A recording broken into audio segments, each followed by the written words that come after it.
As soon as AI came, the first thing I did was to get onto ChatGPT and ask it if it could make a silhouette, and it can, and it's very interesting. And if you describe to ChatGPT what kind of silhouette you want, for instance, I uploaded a photograph of a young girl in profile and asked it to make a silhouette in the manner of the famous 18th century silhouettist John Mayers, and it sort of did. And what was interesting about it was that it hadn't just taken the photograph and made it black. And exactly, it had actually redrawn the outline of the person as I would with a pair of scissors. And so it is possible to conceive of an AI doing what I do. You'd have to. I mean, I've even thought about how could I make this work? Because if anyone's going to do it, I would like to be the one who You'd does like it. to be the one who does it. Fair And enough. but to actually do that, for people, you'd need a camera, you'd need some kind of program, you'd need a way, and then you'd need a printer Yeah, and a but you could plotter. have a. It's going to take Yeah, ages. but you could have a robot, couldn't you? Yes, you could. And literally walking around at Yes, events, yes, listen. with a camera in Yes, their eyes yes. and a My name's Charles Burns. and a laser Exactly. cutter, and out comes a This silhouette. could extend your life beyond your life. Tell you what, there's something very.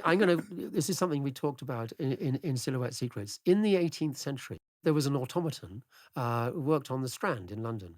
Automaton? Automaton is like a figure, Yes. a model figure that does things by itself, Yes. automatically. Yes. And automatons were very popular. And someone created an automaton that could make your silhouette. And so the automaton was a small figure, about 2 or 3 feet high, dressed like a Spanish artist, very flamboyantly. And it had a tablet in front of it and a stylus.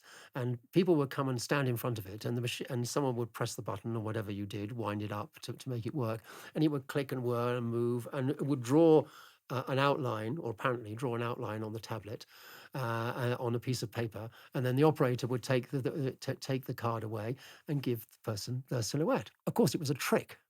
Nothing like that was happening. If you think about it, that would be No, technologically completely So how did impossible. it work? But it worked. There was a young man underneath the table where the automaton was sat with a pair of scissors peering out through a hole in the Great, well, cloth, that's great. cutting out their Yes. silhouette. And somehow the operator would switch the two like a magician would and give them. great. And But it was that's a great great. thing. But the point is, there's nothing new. there isn't. Essentially, There is nothing what new. we're describing is what they already did on the 18th century. Yeah, but this 200 time you years wouldn't ago. need the little man inside it, would you? You wouldn't need the could little probably... man. No. It's variety.